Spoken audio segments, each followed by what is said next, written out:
Welcome to Horror Movie Yearbook. I am Tim. I'm Willie. Willie, we're going to jump right into this bad boy here. Yes, we are. Blade There's no other way to 2. handle it. Yeah, Blade 2. We're going to jump in like a CGI Blade. Absolutely. Because there's quite a bit of that. Blade dives right in. horrormovieyearbook@gmail.com. Instagram, Twitter, Facebook. We are on those. Willie, anything you want to talk about before we get into the time machine here? No, I think it's time to jump back. And I'm excited to jump back. It's been a while. It's been a while since I've dabbled in the Blade. I know. I was going to watch Trinity. I did not. Trinity's the one that I didn't like. Trinity's not good. And I wanted to see if I liked it any better. I didn't see if I liked it any better. I think that like your mileage on Trinity would it varies depending on your tolerance of Ryan Reynolds. There's so I've liked him in stuff. Mm-hmm. And even stuff where he's overbearing, like the Deadpool movies. I like the Deadpool movies. Mm-hmm. And that's a lot of Ryan Reynolds. Van Wilder's a fun movie. Yeah, Van Wilder's I don't know how fun. well it ages. Van Wilder has the most accurate depiction of bulldog balls I've ever seen. Like, they have giant balls. Massive. Yep. But Blade Trinity is a movie where I'm like, oh my God, he's so annoying in this. Yeah, he's pretty annoying. He's bad. Yeah. Well, he's not bad. He's just doing Reynolds. Natasha Lyonne gives one of an all-time worst performance in that. It's not great. She's a blind woman. Yep. It's not great. Jessica Biel's there, but she's kind of just there to be eye candy. Yes. Unfortunately. Wesley Snipes is there physically. Kind of. He is physically there. It's a mess of a movie. It is, yeah. Dominic Purcell is our Triple villain. H is there. Triple H is in the movie. He has a Yep. poodle. Yep. Like most things. Or it's a Pomeranian. I think it's a little toy poodle. Is it a toy poodle? Okay, I can't remember. Okay. Sorry. Man, I can't remember. Parker Posey's a delight.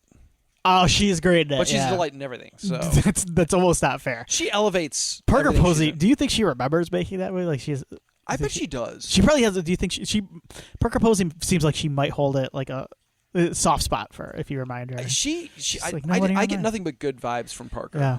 Yeah. You're right. She seems like a cool person. So let's jump in this time machine though. We're gonna go back. We are back. Do you have any Blade time machine noises? What year are we going back to? 2002. I was nightclub gonna do music. What's a Godsmack sound? Stand alone. Right? Stand alone. What was the other? There's a couple other big Godsmack songs. Well, I had the one album, the Godsmack album everybody had with the tattoo, the tribal tattoo, and the woman what was the single on the front. On that, though? Oh my God! Well, there was Voodoo. I'm not the one who's so far. Do like I told you. Stay away from me. Yeah, fuck yeah! Never misunderstand me. Fucking rip that album right now. Let's go, dude. I would have blasted that shit. My neighbors are gonna be so pissed. I love it. Now I'm jacked. No, I'm pumped up.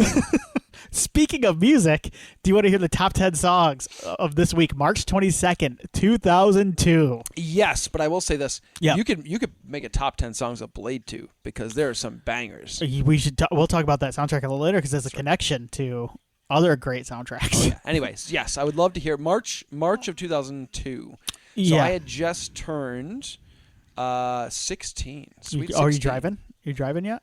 No. Okay. Did you not? Didn't get my license until I was It happens. 22. Oh, wow. Okay. Mm-hmm. Okay. That's all right. Long story. I know, but I don't. Not a dark story. I was very scared to drive. Okay. For many years. Gotcha. Because I always thought, if I get in an accident, I'm going to be really fucked up. Yeah. Oh, yeah. That was the hemophilia thing. Yeah. Had the fear of getting in an accident. So I'm past that now, which is great. That makes sense. But yeah. Took me a long time to do that. Hey, no judgment here. Hey. I still don't like fucking driving. I don't like driving in northern Michigan. Like I'm not the driver of of the two of us. I almost got an accident in driver's ed. Oh wow! Sorry, it just popped in my head. You're not the driver of you and your wife? Yeah. Yes. Yeah. Correct. She likes to drive. Okay. And I'm not like I don't dislike driving, but like I'd much rather be co-pilot. Yeah, I can fuck her on my phone. Yeah, I'm a good co-pilot. I'll pass her snacks. Nice. Okay. I'll crack the beverage for her. Yeah. All that stuff. I'm not. I'm just like. Yeah. I'm gonna sleep. time to bust open Instagram. Let's see what's going on. Hell yeah. Number 10, Girlfriend by Nsync. This is like later Nsync. This would have been right before they kind of split apart.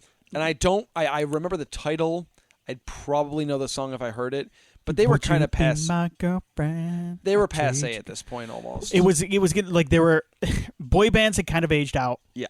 And they were kind of going their own. Boy bands have a very short shelf life as it is. Like you can do the reunion thing down the road and make some money. Yeah. But at a certain point, you're not boys anymore. You're man bands, and man bands are. Yes. So I think it's I don't remember the song. But yeah, wasn't it like what was like post boy band was kind of like people were starting to get like singer songwriter stuff for a while. They were like John Mayer, Ryan Cabrera, the singer songwriter thing. But they were all like kind of like they all kind of look like Aeropostale. Yes. Models. Oh, 100%. No, for sure, including John Mayer at the time. Yeah. Yeah. Jack Johnson. Yes. Yeah. He wrote the Curious George song. It's a good song. It's a good song. Yeah, there's a couple Jack. I'm not gonna lie. My brother was super into Jack Johnson. Well, he had his puka shell necklaces on. Oh yeah, they were all kind of descendants of. And I'm not calling him out. He is very proud of both of those facts. I'm sure. Yeah. They were all kind of descendants of Dave Matthews in a weird way. Yeah. Yeah. Mm-hmm. Yep. Remember Dave Matthews dropped a lot of shit. Yeah, the poop. Yeah, he rules. He was like in Chicago, wasn't it? Didn't he dump it on a boat? I think so. Like they were trying to dump it over the river. I think, right? Yeah, empty it out in the river and it like fell on a boat. Yeah. Number 9, "Can't Fight the Moonlight" by Leanne Rimes. I think this is like. Was this on the Coyote Ugly soundtrack, man? Yep, but you know what you know. Can't fight the moon. In 2002, when the boy bands were becoming passe, I was in a cappella choir, and I performed. We could sign up to perform at the Pops concert, where we sang pop songs. And I think it was actually 2003 this happened, so it was the following year. But me and the boys did Backstreet's Back. Okay. And we crushed it. And a group of girls did that song, "Can't Fight the Moonlight," song, and we were way better. Good. I believe you. We kicked ass. Number 8. I was going to look this song up because I've never heard of it. The rest of them I have heard of. 7 Days by Craig David. No. Not Keith David? No, not Keith David. I'm going to look it up while I go through the rest of it so I can hear this song. Because now I was just reminded that I did not look it up. Number 7. "Hey Baby" by No Doubt. Hey baby, girl say. Yeah, this is towards the end of No Doubt too. Yeah, because she was about to go bananas. Not too long afterwards. Don't like this song. Yeah, I like No Doubt a lot, but it was very clear Gwen Stefani wanted to do something that wasn't No Doubt at this point. Yeah. So you are No Doubt. Tragic Kingdom is it's very yeah, you're right. This started to get into more of her pop stuff. This is not No Doubt to me. I actually forgot that was a No Doubt song and not a Gwen Stefani song. Oh, this is one of those. This Craig David music videos.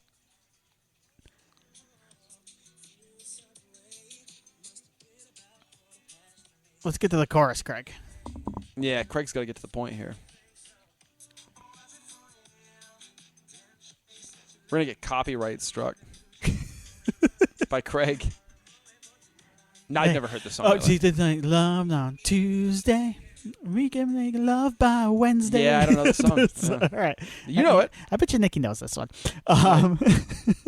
Number 6, "Wherever You Will Go" by The Calling. This was like a big like WB song too. Where I go, I go where. Was this a WB song? Like it might have been. Yeah. I'll go wherever. I'll still listen to this when it comes on. I can't lie. Because this would have been music that was around the time I was graduating. So that like 2 or 3 months where the 2 or 3 months of senior year of high school is like the most blow off until I got like an actual job. Yeah, stuff like it was like the most like, what are we gonna do today? Are we gonna go to yeah. I was more focused on my career as a family video employee my senior year of high school than I was in my classes. So a lot of these songs are burned in my head. Number 5, Always on Time, Ja Rule featuring Ashanti. Okay, yeah. Always on Time. That was a Good song. That was a good song. Number 4, Can't Get You Out of My Head by Kylie Minogue. All right, so fun fact. Kylie. I did not know that Ian McKellen was a gay man until I saw him on SNL hosting, and Kylie Minogue was the musical guest, and in the background you could see Ian McKellen just fucking vibing to the And you're like, oh, he's gay. Okay. I'm like, oh, I didn't know that. That wasn't like cooked. But then the next day, I think like I came across like or they mentioned it on the show, and I'm like, oh, okay, that makes sense. I didn't know. I didn't know Ian McKellen was gay until there was an interview with him on like the second or third X-Men DVD. Yeah, and he mentions, and I was like, oh shit, okay, cool, all right, Ian. Yeah. Kylie Minogue, the original Cammy. Yeah. In Street Fighter. Yes. Yeah. Will she have a cameo in the new one? She better. She's still around. She's still making music. I think she is. Popped up. Yeah, absolutely. She popped up the other day. Oh, by the way, Dolph apparently has a cameo in the new Masters of the Universe movie. Excellent. So. Excellent. Good, as he should. Number 3, a very divisive band here. Number 3, How You Remind Me by Nickelback. I have I'm going to be honest with you, no strong Nickelback opinion. I don't either. I get why people don't like. I get why people kind of clown on them a little bit, but I don't have. I got no Nickelback hot takes. No, I don't. There's not like a song you're gonna tell. Like I'm gonna be like, oh yeah, that's actually a good song, and then there's not gonna be a song where you're like, that's the worst song ever. I'm like, the worst song ever. Like it's. They're just kind of just like yeah. No, I don't have an opinion. It maybe Hero. No, that's not Nickelback. No, that's Chad Kroeger and Josie Scott. Not Josie Wales. I was gonna call him Josie Wales. I almost did it too. I don't know why. He does not look like Clint Eastwood at all. He does not. Dude, Ain't It Funny by J-Lo and Ashanti. Ashanti coming in. Crushing it. Yeah, I kind of remember. J-Lo's music career was kind of an odd one because it was big. It was like really big, but it was after she was already acting. Kind of like she wasn't like a star at that point, movie-wise, but she'd been like the lead, like the female lead in a handful of movies at that point. Yeah. Would this have been around the time of Bennifer? Bennifer Part 1? Part 1. Yeah. Yeah, because Gigli's what killed that one. Then that came later, yeah. Gigli was 04? Because Gigli would have been later on because Kevin Smith would have made Jersey Girl around, I think, a year or two later, and that had Ben Affleck and Jennifer Lopez in it, but it didn't get the hate, if I recall correctly. Gigli was 2003. So, yes, this would have been Bennifer. Yep.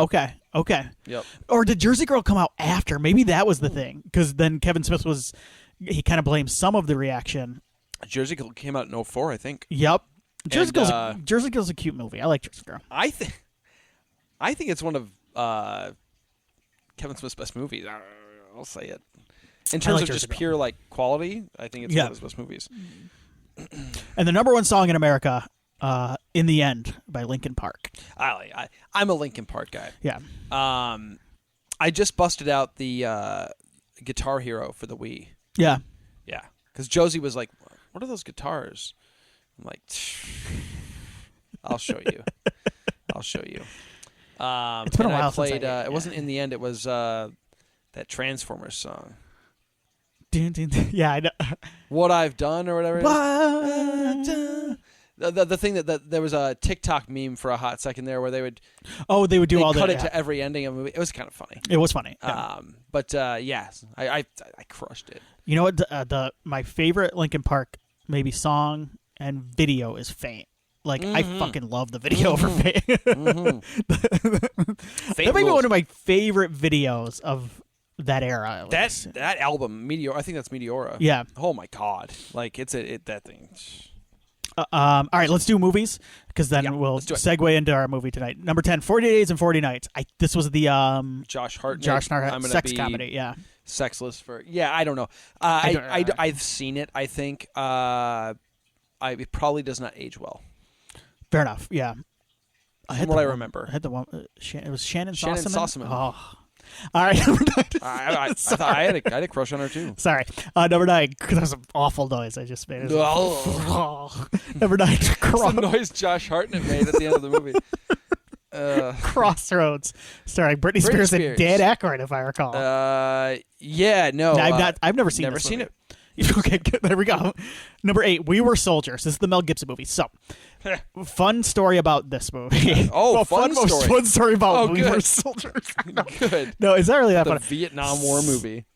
So my buddy, I won't out him here, but when his parents were out of town around this time, and of course we were all of legal age. Actually, you know what? This would have been the DVD anyway. So we were definitely of legal age drinking. When his parents were out of town, they would go out of town for like 2 weeks, and it would be Party fest. a bloodbath over there. But a lot of the times it was separated. So the downstairs was kind of like Party Central, the basement. Okay. Because you could keep people quarantined, and it was easier to clean up. At the end, you had to clean it up. Yeah. And then you always get like people coming from the bar too after that like would show up, and like they bring like 3 other people, and you're like, who the fuck is this guy? You don't want them upstairs in like your parents' house. Dude, I've been through these parties. Yeah.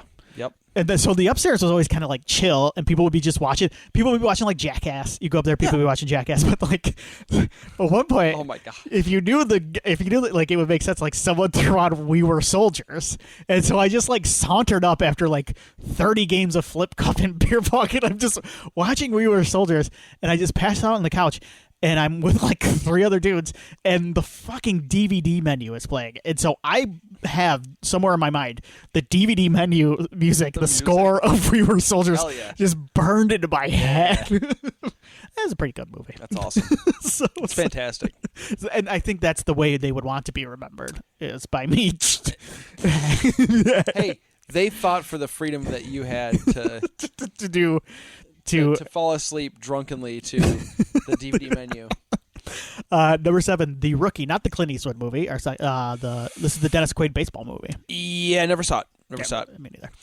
This is one of those like Disney sports movies that they used to make a lot of. Number 6, Panic Room. Those are right. Panic Room's pretty good. Yeah, that's a weird one. Like it got kind of not panned at the time, but like kind of. I think because Fincher had been so strong up to that point, I think that this one being kind of a lesser. Yeah. I like Panic Room. But I think it's actually a pretty solid thriller. It's got a good Dwight Yoakam performance in it. He's really good. Yeah, Dwight Yoakam's good. Jared Leto has cornrows in the film.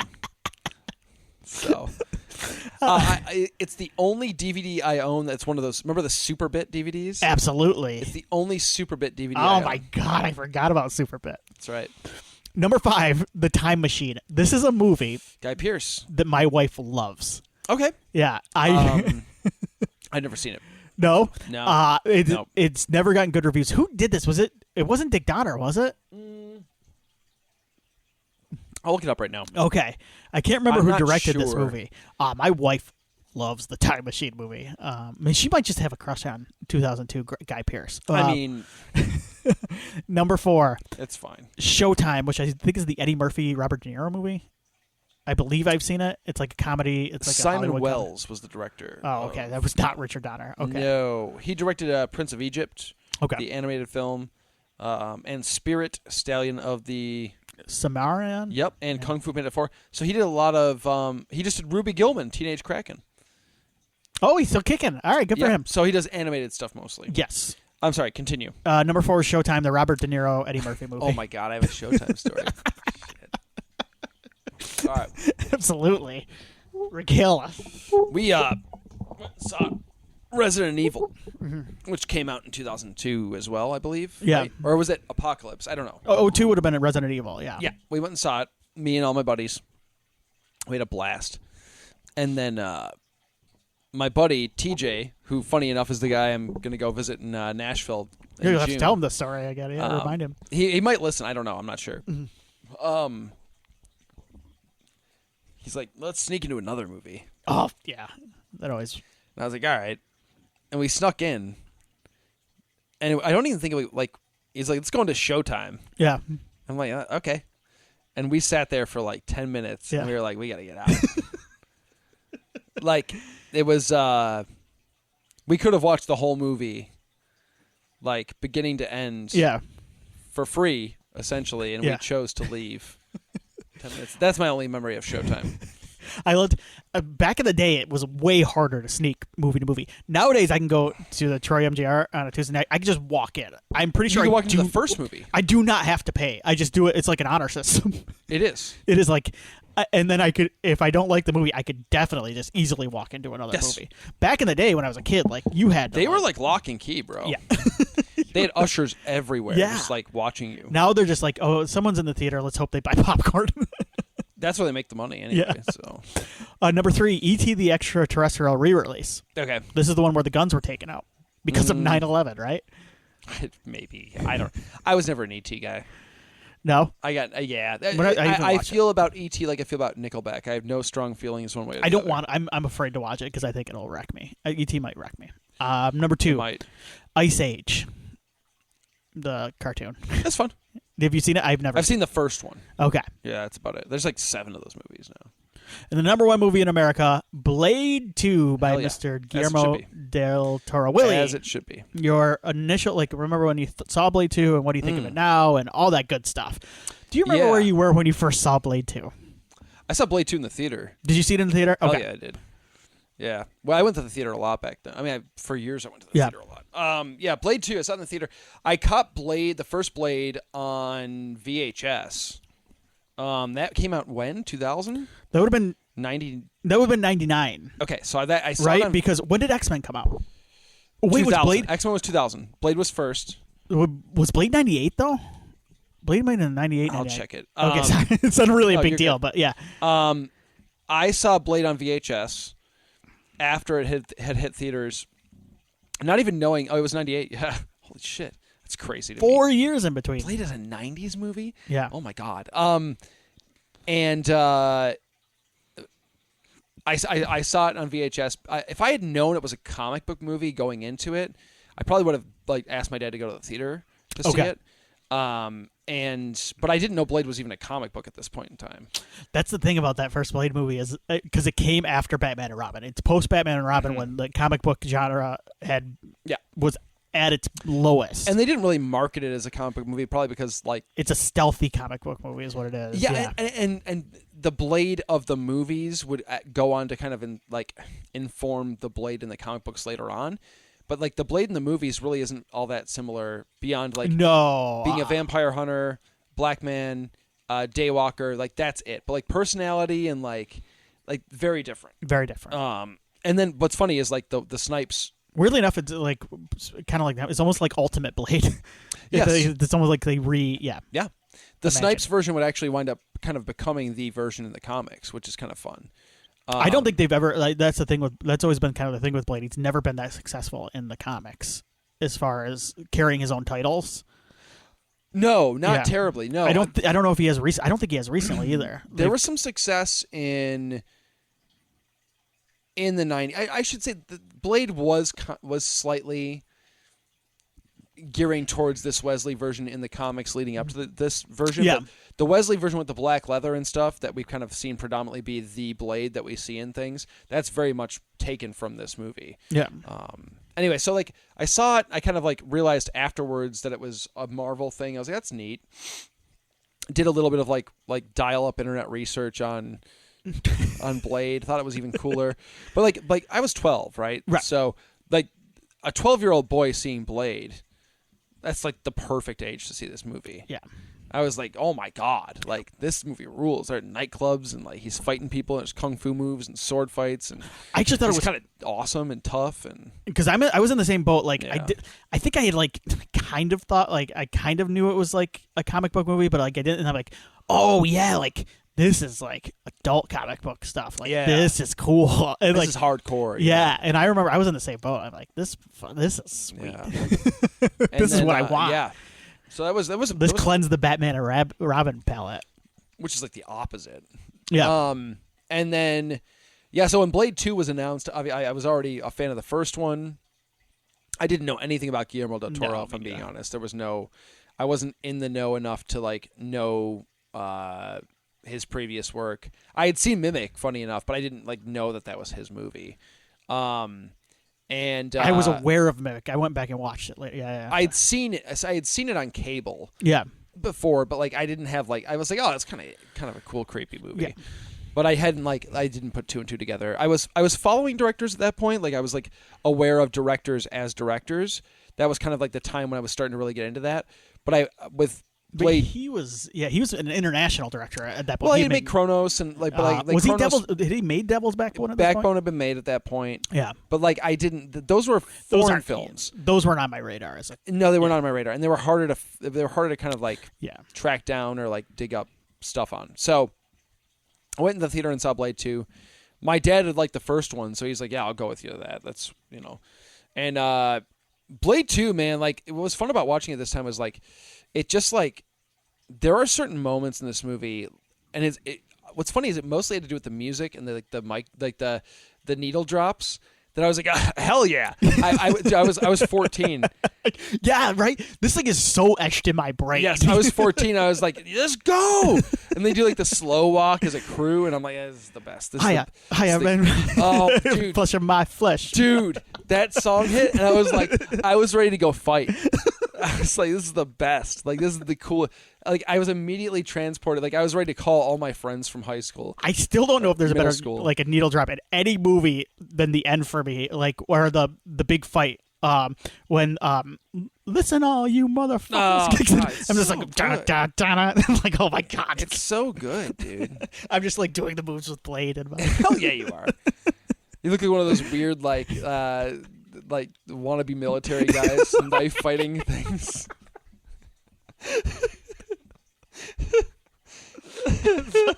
Anyway, no, I'm the same boat. Like, this is a movie that will turn me back into a teenager. Yeah. Yeah. Which is what a great feeling. I didn't expect that watching it this time, so that was a really a pleasant surprise. I was kind of going back to that mindset and like kind of having weird like flashbacks. Yeah. Like the guys when we were soldiers, and like it was awesome. It was really cool. And I think what's cool about the nostalgia of Blade 2 was that it's not a movie that I've like has ever been in like my top 10 or like even like probably not even my top 100 if I'm being if I really broke it down. Right. It's probably not in there. But like it's of a perfect time for me because it was like I was 14 years old and this was like this time of like I was 16, I'm sorry. And it was kind of like a self-discovery time. I was really figuring out who I was at that point in time. Yeah. And kind of like my interests were really growing in terms of film and comic books and stuff like that. And so, I don't know. It's like the perfect. It's one of those movies that like, it's not a movie that I can quote a ton, like a Mortal Kombat or a Ninja Turtles or some of those movies, but like. It still has a similar feeling to where I watch it and like I was like, oh my God, like I remember, it's like there's like certain albums too. Like I'm not gonna put like some album in my top 10 albums of all time, but but you throw something on it, I'm gonna fucking. It's a dopamine. It's like it's Godsmack. It's a dopamine. Yes, exactly. It's a dopamine hit. It's like if I went out to the garage and grabbed one of my old CDs right now, put it in the player. Like my old mix CDs and hit play, I'd be transported. But that being said, like beyond the nostalgia and beyond kind of the feelings it gave me and stuff, like as a film, Blade 2 is a blast. Yeah. It's a ton of fun, great action sequences. I loved it. Yeah, I had a good time with it. So okay, so I'm trying to think. So my story about Blade 2 is this: I did not see it in the theater. Okay. I went to the first Spider-Man came out a month later, maybe a month and a half later. After Blade 2. Because Spider-Man was 02. Okay. Yep. And it came out in May of 02. Okay. And I went and saw it opening night. And I ran into, as I was going into because I went to a late show of Spider-Man, like the second show, because I remember my buddies, I had friends there, and I saw them as I was going in. I'm like, hey guys, what's up? And they're like, oh, we tried to get into an early show of Spider-Man 1, but it was sold out. Like, we could not get into. Oh, okay. Because Spider-Man 1 was huge. Huge. Yeah. Huge.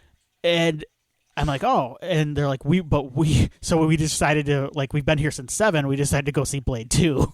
And I'm like, oh, how was that? They're like, it was awesome. So sweet. So like, and you had seen Blade 1 at this I had point. seen Blade 1. I had not seen Blade 2. I'm like, how was it? Because I had only like read reviews, but I, for whatever reason, like none of my friends had seen Blade 2. And they're like, it was sweeter than the first one. And they're like, and I'm just starting to sit there like, man, what would I have thought? Because I loved Spider-Man. No, of course. Very like, different movie. That first theater experience of Spider-Man, I remember just like, that's one of the greatest like theater experiences of my life. I loved that. That will stick with me forever. Sure.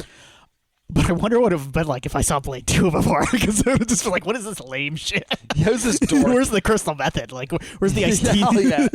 Like cube sauce. Why isn't he cutting people in half? Where's the Norman Reedus? Where's Scud? Where's Whistler? Whistler rules. Okay. So I blind bought this DVD. I went, I'm just gonna I remember thinking like, I trust my buddies. I'm going to just buy this 2-disc DVD, if I recall. And I also have a copy. Yeah. Mine was I bought mine in Mothersville. It's a good DVD. It had like that commentary is the first time like I took notice of Guillermo del Toro, because his commentary is very entertaining. Oh, yeah. He's a very entertaining fellow. And that's when he was kind of on my radar. And then it was around the time I was starting to get more into reading like nerd stuff. And unfortunately, I read the infamous Harry Knowles. You remember Harry Knowles? Do you remember his Blade 2 review? No. It's disgusting. It is. Harry Knowles, if you are lucky enough to not be as old as I am and on the internet in 2002. He's early internet film critic type. Oh, he got some like gross shit too, I think. I think he got shut down. That doesn't shock me. Well, after this, he gave some skeevy. He's a very skeevy guy, but he ran Ain't It Cool News, which is like a geek blog. Mm-hmm. They were one of the early ones. Chud, Ain't It Cool News, Dark Horizons, Corona Coming Attractions. Joe Blow's still kicking. I can still go on Joe Blow. Joe Blow's got I like their web. That's crazy. I like their interface, and they don't do a ton of clickbaity shit. That's nice. Because Slash Film just turned into that, right? Ugh. Terrible. So he's like a giant dude. He's like gross. And I don't mean he's a slob. That's like, if you're a bigger person, I didn't mean it that way. Like, this guy's a fucking slob. No, but he just that was not good. Yeah. And he wrote his Blade 2 review is all about how the movie performed oral sex on him. Oh, that's and, like, he goes into great detail about oral sex, and it was one of the first time I remember being like mortified. Yeah, well, I mean, it's horrifying. This is the guy that used to wear diapers. That's the thank you. Yeah, South by Southwest. That's what's sticking in my head. Yeah, he used to wear diapers so he could piss Not and leave the shit movies. himself. Yeah. Just a gross person. Yeah. Anyway, enough about him. Blade 2. He reminds me of the woman from the first Blade. Yes. Yes, you're right. Let's get back to the crystal method. So I watched it. Yeah. So I watched it on DVD, and I'm like, oh shit, this is I love this. I was right. I was right to blind buy it. Yeah.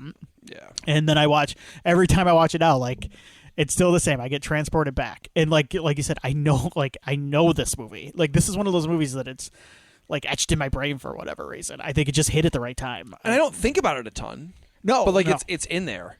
I came across this movie on TV a few months back, and I came in around halfway through, and it was one of those times where I'm like, oh, I'm gonna watch the rest of it. it's like midnight, like I'm watching the rest of it. I'm not turning it off. I am falling asleep onto the couch this movie, and when I wake up, I will catch the last scene. Amazing. So, all right, you don't turn it off. Do you want to talk about the plot of this thing? Yeah, let's do it. In Prague, Blade searches for his mentor Abraham Whistler, who was thought dead after being attacked by Deacon Frost, but was instead turned into a vampire and held prisoner by them for 2 years. All right. This is definitely a retcon, because he's super dead in Blade 1. Like I mean, so they don't show the body though, right? They don't, but they don't even really explain how he's still alive in this anyway. No. They show you they even show you a flashback to that scene. Right. And you think to yourself, okay, now we're going to see what really happened.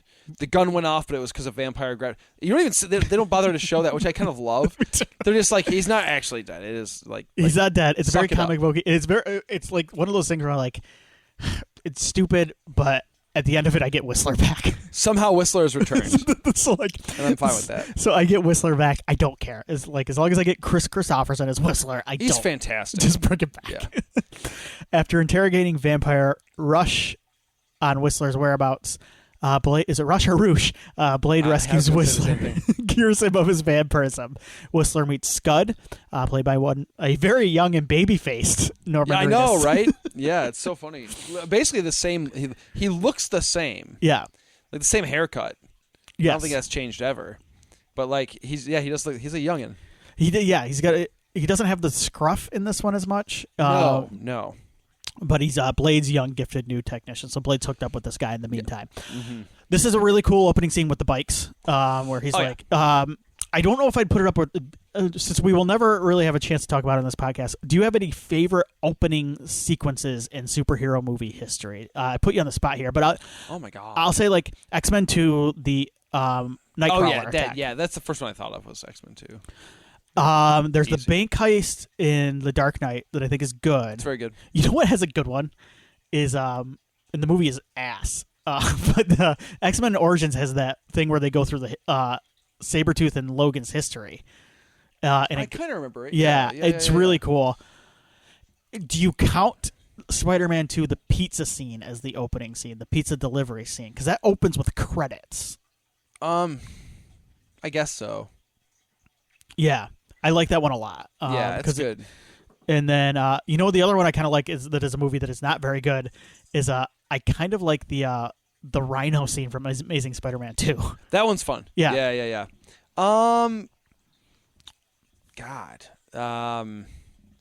The opening scene of Batman 89 is like fantastic. Yeah, it is really good. Yeah. With the two robbers that are up on the rooftop and he comes down, that's great. Good call. Trying to think of other ones that kind of stand out. I don't know. Some of them like jump into the origin story right away. The X-Men 2 one is the stand. That when I think of great opening scenes, period, that one is. Like, I do think that is probably like my all-timer. top. Yeah, but no, I do think the Blood Rave in the first plate is really good. Too. Is that an opening scene? Yeah. Yeah, it is. Okay. Yeah, that's probably the better. Blood Rave in Blade 1 might be better than this one in Blade 2. Yeah, but this one ups the ante, I think, because this one's kind of like there's a lot more choreography and more the action's a little bit crisper and Yes, I think this is Donnie Yen that helped choreograph the action. Yeah. And you get to see Wesley's talents a little more when it comes to that. I think in this one. Yep, and you see more of his humor in this movie too, which is nice. You do. I think Guillermo does a good job reining him in. You have to rein Wesley in sometimes, I think. Back then you did. Yes. Especially around nowadays this time. he's loosened up. Young Wesley too, I think he's always been a very charismatic actor. I mean, I'm thinking of Demolition Man, White Man Can't Jump. But you have to find a way. It is tough to utilize that with a character like Blade who's very stoic.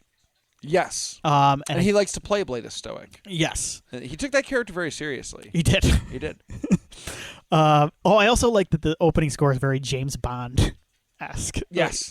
It's so funny. There's a bit of a well, he's like overseas, you know. So he's on a mission. Yeah, he's glow popping. He's fighting Euro trash. He is.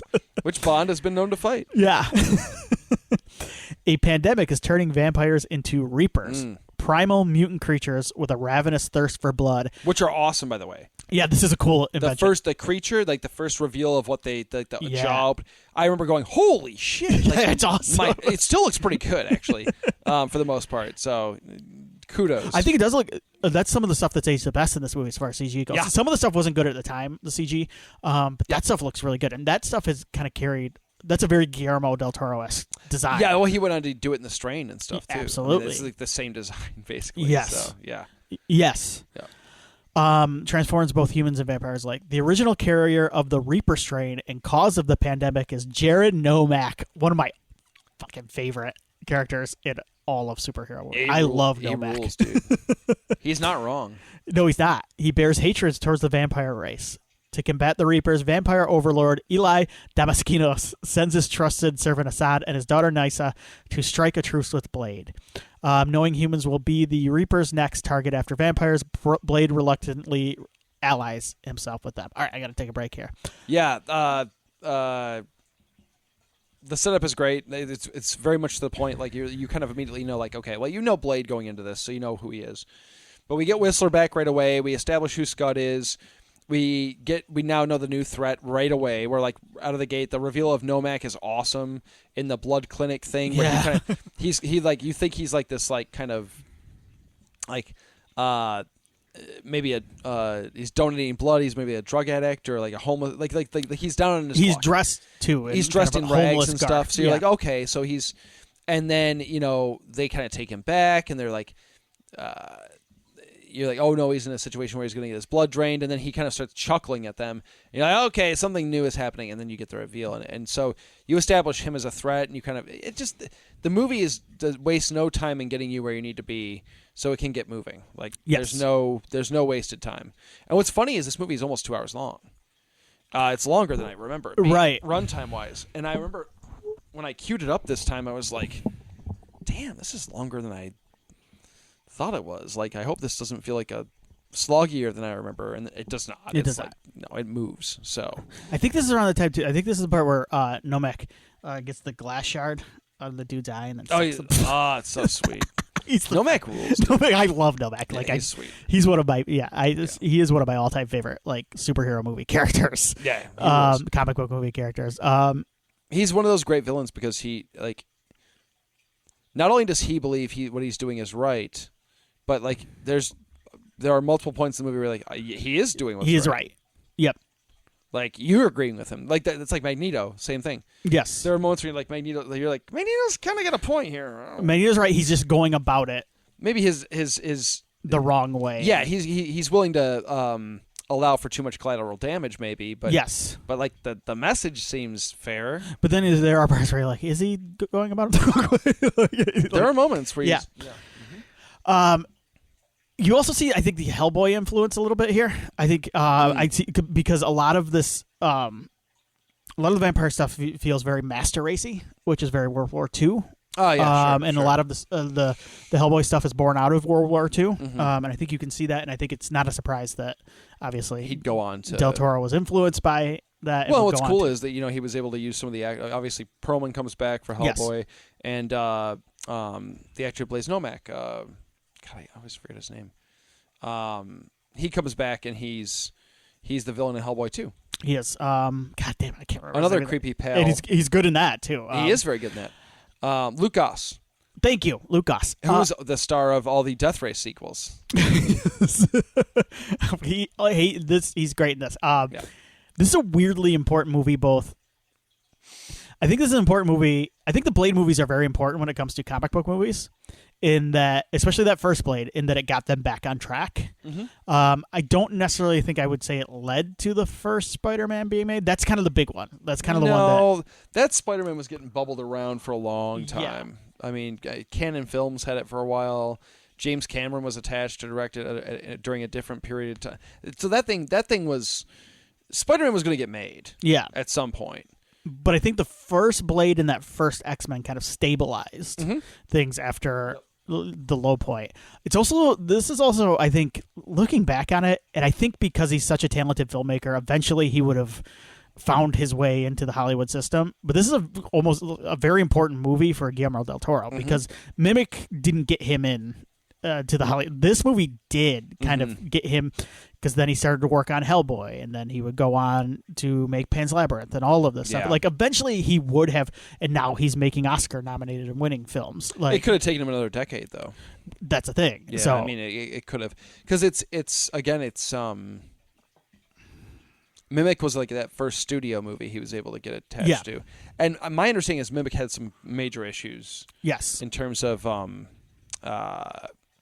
studio interference and stuff like that. So I don't know how much, but I think reading it in between the lines in some of the commentaries and interviews, he had issues with the script of this one, like David Goyer's script, and I think some of that you can.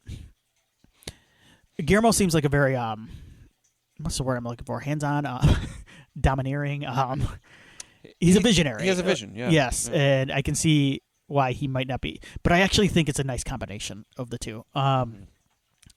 Goyer has written some good stuff and some bad stuff. Sure. So, yeah, I like all. And he's a prolific writer. I mean, he's done That's the thing is it's tough to tell with him because he's written so many. His output, it's like it reminds me of like a Stephen King, where it's like he's done so much stuff, but of course he's gonna have some bad stuff. Yeah, like so you kind of, I don't know. I've always like I kind of liked Goyer, a lot of his writing. So like a lot of his movies, I think he does I think he does a decent job. He wrote the first Batman movie, right? The first Begins, the first Nolan one. Yep. I don't know how much he wrote of Dark Knight. That feels very. I don't think he had a hand in Dark Knight. Okay. I don't think so. I mean, Begins was based on his original script. I know that. Yes, and I think Begins works very well. I think I want to say Nolan maybe touched it up a little bit, or his brother, maybe Nolan's brother, Jonathan. Yeah. All right, so Blade teams up with the Blood Pack, an elite group of vampires originally assembled to kill him, consisting of Assad, Nyssa, Reinhardt, Ron Perlman, Chupa, Snowman, Priest, Verlaine, and her lover, Lighthammer. I love this era of movies, like this mid-2000s era of movies, when you have a crew, they all have silly-ass names. Like, I think of, like, Land of the Dead, when they're like, hey, this is Poncho, and this is, Do you have a favorite here? Oh, God. So it's tough for me to say Reinhardt is my favorite because he's horrible. He's horrible, but Perlman is he's so good. He's so good. I don't know if I have a favorite per se. They're all kind of canon. Lighthammer is the dude from Fast and Furious, right? No. Lighthammer is the guy with the hammer. With the hammer, sorry. Yeah, the big tall guy. Yes. He's pretty funny. I like when he fights the little guy. Yeah. And that. Even if they don't have stuff to do, each one of these crew has such a cool look to them. Hell yeah. They all have their own They're unique all look. sweet. I mean, Donnie. It's always good to see Donnie Yen. Yes. He doesn't really do anything in the movie. There's like one, and I feel like this is kind of a bummer, actually, because I feel like Del Toro could have shot something cool with him and Snipes, but there's like one very quick scene with Donnie Yen kind of cutting loose around this time. Yes, there is. Yep. But he is responsible. He wasn't a star at this point in the U.S. certainly, or yeah. As Reinhardt openly challenges him to a fight, Blade, in response, attaches an explosive to the back of his skull to keep him in line. Is this okay? So this is where Wesley comes through a little bit because he's doing the thing with he's flipping around the thing, and he goes, "What do you need, a fucking manual?" It's the way he delivers it that is like one of his all-time great. He's got some good lines. Yes, because that's where Wesley comes out a little bit, like the real Wesley. I like that. Yeah. They investigate a vampire nightclub where they encounter the Reapers and discover they are immune to most vampire weaknesses except for UV exposure. Nomak arrives and tries to recruit Blade to his cause, but the latter refuses. Blade fights Nomak but cannot kill him due to his immunity to weapons before the sun rises, and Nomak retreats. Lighthammer is bitten but conceals the bite from the group while Priest is bitten in the process. The big thing in O2, because it doesn't happen in Resident Evil quite a bit. It's a big thing in movies. I don't know why we keep doing this. Well, Priest is bitten in the process of turning before being mercy killed through exposure to sunlight. I have a lot of notes coming up here, but I don't know. All right, I'm going to stop. Yeah, the nightclub sequence is a ton of fun. I like how nasty the Reapers are. Like, they're so cool and scary. Like, they're like kind of... We don't get, like, the packs of them until we get into, like, the sewer stuff. But they're kind of zombie-ish, too, a little bit. Like, not Nomak, but, like, his followers are almost zombie-esque, where they, like, swarm people en masse. When they get the Fast and the Furious guy later on, they, like... It feels like a zombie scene from, like, one of those old movies where they, like, tearing him to pieces and stuff. It's awesome. Yeah. But the nightclub scene is sweet, and it's another.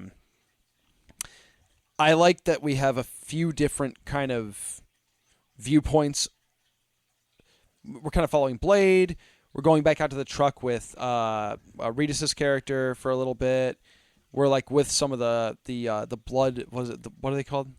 The blood pack. The blood pack. Yeah. We're with some of them here and there, and they're all kind of discovering.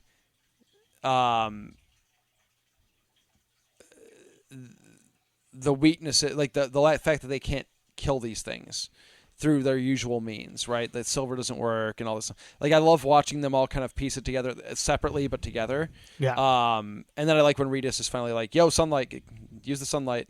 It's the whole sequence is really fun. It's tense. There's a lot of action. Yeah. There are a couple of really cool. There's the one shot too where it goes from the rave and it goes down to their feet and it goes underground. Yeah, it's great. It's really cool. Very alien with the vents. Yeah, it's really cool. Yeah. The other thing too. Okay, so this is the sequence too, where he asks Blade, "Can you blush?" Reinhardt asks Blade, "Can you blush?" And I have never understood that line, like, for the longest time. Wesley took that from an interaction he had with an actual person. Yeah, I guess, and he brought it to set. I think it was like a racist thing. It's pertaining to, I would assume, his skin color, because he's black. Yeah. So he's asking, "Can he blush?" And so that's supposed to be like, there are some very big like neo-Nazi vibes to Reinhardt. Yes. But like, I guess I just don't see color. But like, I didn't like for the longest time. Like, what does this mean? Because it's like it's a callback to at the end of like, what is this? Like, when I was younger, I thought it was. I obviously didn't know the Wesley stuff, so I thought it was like he should be so impressed by the blood pack that he should be blushing because they're coming to help him. Like, right. He should be just swooning over. That was what I thought it was, but I don't. Yeah.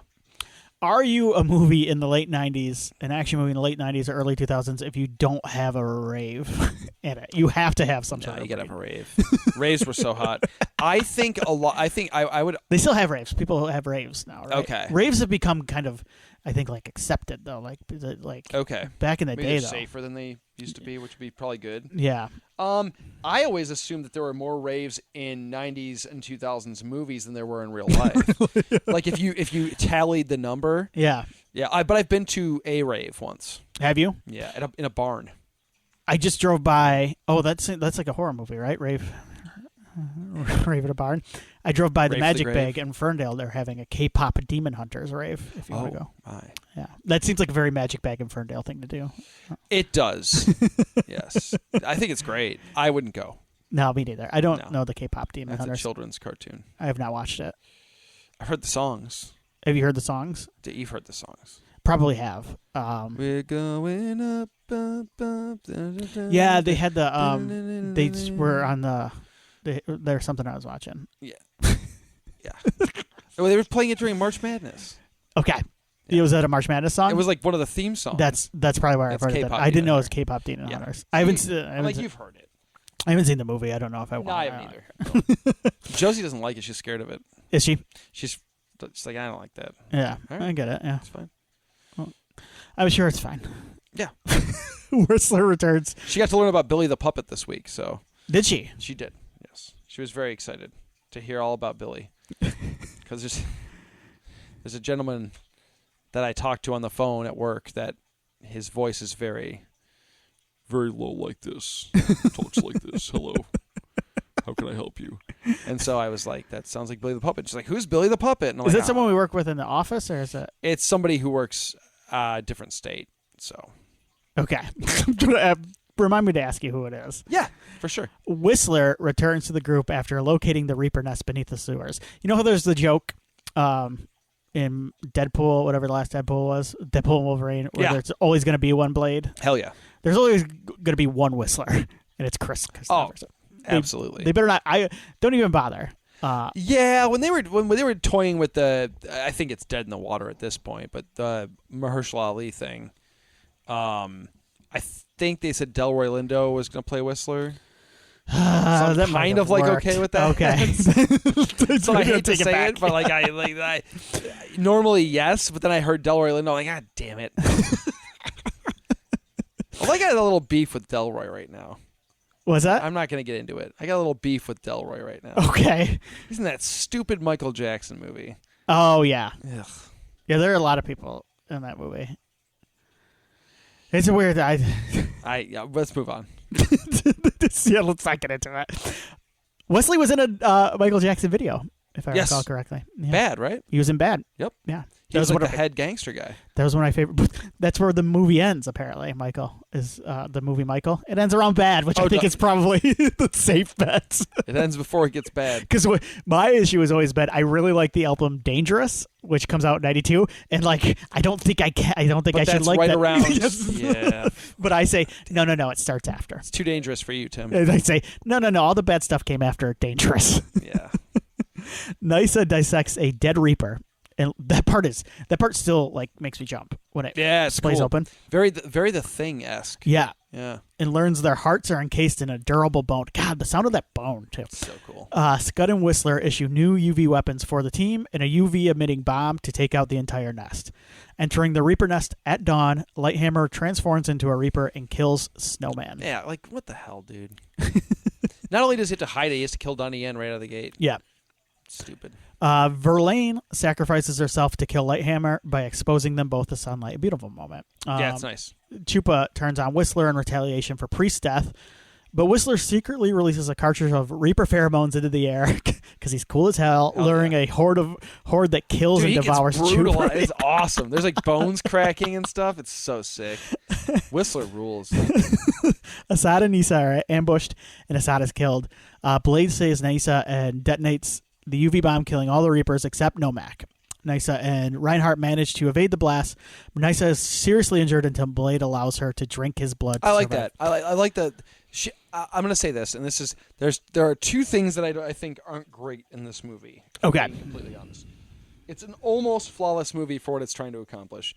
the CGI, particularly in the scene where they're fighting, when he's fighting the ninja-clad vampires. At the beginning, yeah. It does not look good. No, it doesn't look good. It didn't look good back then, and it looks bad now. Mm-hmm. Came out a couple months. Spider-Man 1 has some wonky CG, too, at times. It does, yeah. yes. Bendy people. So I just remember being a weird moment. People physics, they look like Stretch Armstrongs or something. It's tough, yeah, and like sometimes it looks smaller than the rest. It doesn't fit. Doesn't look right. You could tell there's some figuring it out. Yes. It's not used a ton in this, which is good.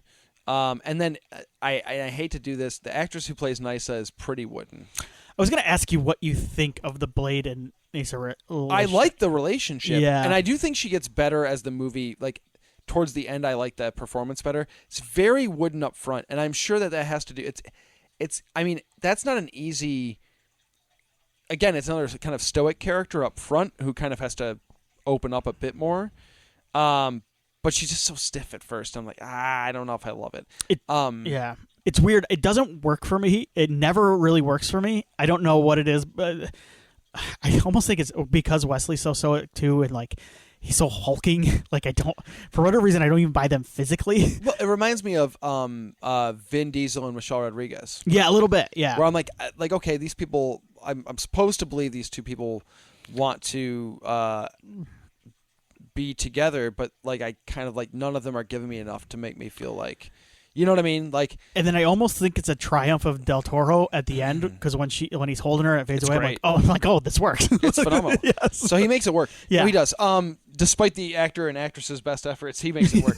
I know. I'm not trying to be too whatever, but yeah. I do like the idea of Blade, having to kind of not like completely like disregard his morals and his beliefs and kind of his lifestyle, his code. He called it his code. He doesn't disregard all that, but like he also, there's a moment when she like says to him, kind of like almost pleading, like, I was born a vampire.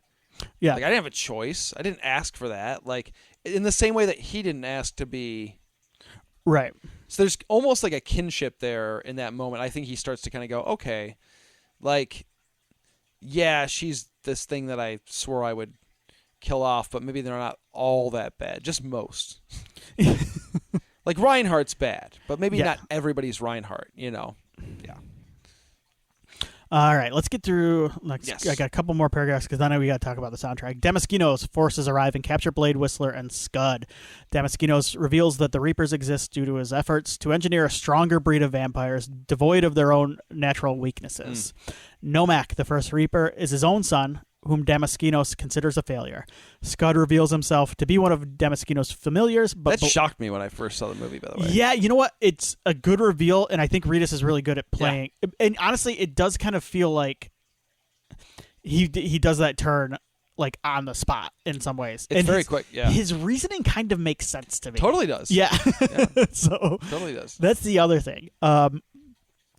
Blade, who already suspected this, kills him with an explosive he planted on Reinhardt earlier. He blows his ass off, Hell too. yeah. Which Scott originally thought was a dud. It's not a dud. Blade secretly swapped it with a real explosive. Classic Blade moment. Regis is fun in this movie. He is. This would have been this is young. This went around the time of Boondock Saints too, right? Mm-hmm. He was breaking in. Just starting to, yeah. I like Scud, and I like some of the old man, Whistler and Scud interplay. The two of them are actually it actually kind of bummed me out when he was, but that's what that kind of twist should feel that way. You think those two would get along in real life? I don't know. Regis and Chris Christopherson. Yeah, smoke a lot of weed. Smoke a lot of weed, ride a lot of bikes, right? Yes. Yeah. 100%. But Regis had like a bike show, like a motorcycle riding show, right? Oh, Regis strikes me as the type who can kind of get along with anybody.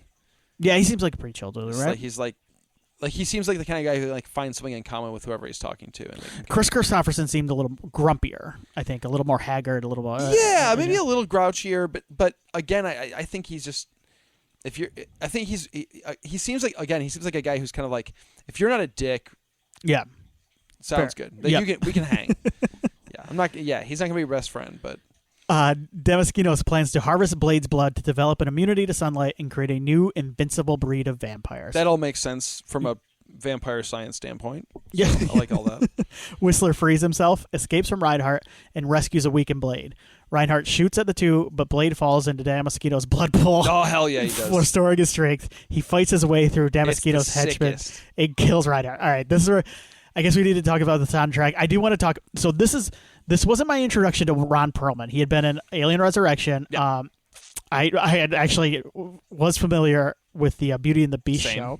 And then he did a movie that I want to mention here called The Last Supper. That is a movie about it's a 90s movie about liberals gathering around and trying to kill conservative talk radio hosts. Is the from what I remember it. Okay. I watched it really late at night, and I really want to revisit it because it popped in my head. I'm like, where do I remember when first time seeing Ron Perlman? Because it wasn't Blade 2, and it's a really fun dark comedy. I think Justine Bateman is in it, and Ron Eldard.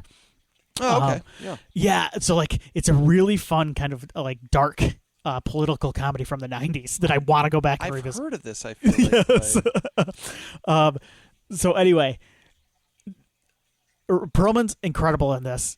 When he gets sliced, that's great. My favorite, Wesley, do you have a favorite Blade move in this fight? Because mine, I'll say mine right now, it's not the suplex, the pro wrestling suplex. I mean, it's fun. That's funny, but... It's when there's a moment where he just scuffs his sneaker kind of on the ground and kicks it back and just breaks a guy's neck like it's nothing. He stomps one dude's head. Yeah. And it's awesome. I don't think it's the same one, but no, this is like a kickback. Hell yeah! He snaps the guy's neck. He's so cool. All right, so the soundtrack.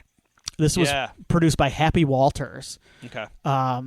He produced two other soundtracks that were very similar in that they melded genres together. Judgment Night, which I think was the Ice-T movie. Yes. From the 90s. Yep. And then Spawn from 1997. Yeah, that's one I have not seen in a long, long time. Spawn? I don't think it would inspire the same nostalgia feelings that this one does, but I did see Spawn in the theater as well. I have seen Spawn semi-recently, but it may have been during the pandemic I watched it. And wow. It's not like the Blade movies. It's not, it's not. The CG's really bad in that movie, if I remember right. Yes. There are parts, though, that I like. I like Spawn's big CG cape. Okay. But some of the, sorry, Alex, some of the John Leguizamo performance in that one is a bit much. Broad? Yeah. All right. So here are the mashups. Are you ready? Yep. From the Blade 2 soundtrack. I am. Eve and Fatboy Slim did a song together. Yeah. Yep. Most Dev and Massive Attack. I believe this is the song that plays at the end, over the end chorus. I against I. Yep. Right here, right now, Ice Cube and Paul Oakenfold. I think that's the one that plays when they're walking, right? Or maybe I'm getting them mixed up now that I think about it. The Roots and BT. I don't know. Brian. I know the Roots. So yeah, I know the Roots. Cypress Hill and Ronnie Size. So this is a lot of it's hip hop mixed with electronic is what we've got here. Yep. Dub Pistols, Busta Rhymes, and Silk the Shaka. This says Silk the Shocker. I believe it was Silk the Shaka, wasn't it? No. Yeah. Okay. Right? Yeah. Danny Saber, Fabulous, and Jadakiss. Gorillaz and Redman. That's probably a pretty fun. Hell yeah. Groove Armada, Trina and Rod Digga. The Crystal Method. Trina. Nikki loves Trina. Trina? Yeah. What's her song? What's the big Trina song? Was Trina on a Ludacris? She was on a Ludacris track. She right? was, yes, for sure.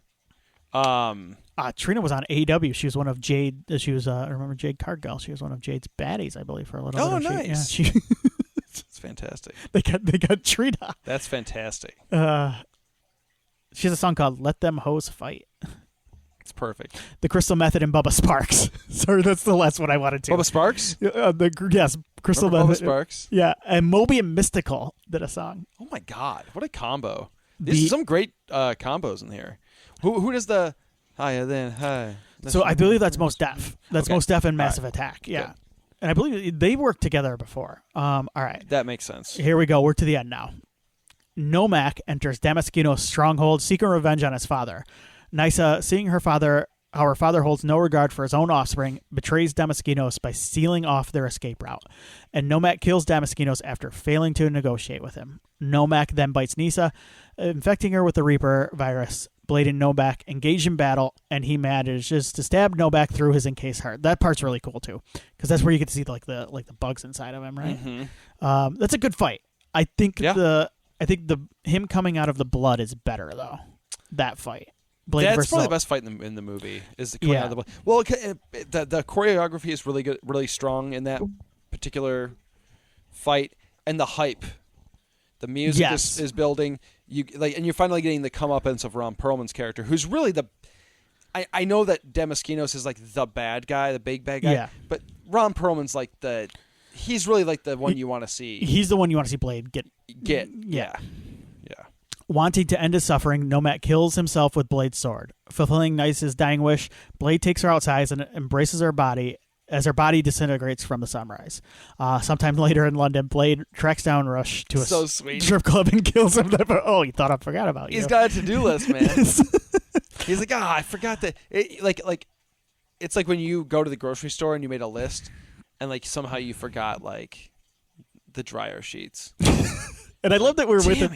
I love that we're with the guy he kills in a peep show, and we get to see him taking tissues out. Like he's gonna jack out. He's gonna jack off, obviously. But like, so you know what's funny about that? Yeah. Is Goyer? Yeah. Also wrote Crow City of Angels. Okay. Yeah. Which has the exact same scene in it. Oh, does it? Where the crow's behind the peep show thing, and he shows up as the guy's about ready to. Yeah. So. Like, what a thing to Goyer's like, that movie sucked, I'm going to reuse it. Good for him, because I don't remember it from Crow City of Angels. It's in there. There we go. That's our wrap on Blade 2. That's it, man. Great movie. Still holds up. Phenomenal. Yeah. Some iffy CG. It might be my top 10 comic book movies of all time. I kind of think it might be, too. It's the best of the Blade movies. Yeah, I think so, too. I like Blade 1. I like Blade 1, too. I think this is a better movie. Yeah, it's not a good... Blade 1 and Blade 2 are both very enjoyable. Blade 3 is the one that I don't think is it's not great. Yeah, and then the Sticky Fingers Blade show is not very good either. But I didn't see that, but I remember it's actually not the idea... Like, some of it's not a bad show, but he's just not... He's not it. It's really tough. That's a tough... I mean... It's a tough character to pull off. One Blade. Mm-hmm. It's a tough character to pull off. Is that your favorite part in that Deadpool Wolverine movie? Yes. I think so. Yeah. That brought you the most joy? But that line is incredible. It's so sweet. And when he shoots a rocket launcher. It's also funny to me because I know there's no way Ryan Reynolds has a good experience with Wesley on Blade Trinity, and he brought it back. I love that. I love that.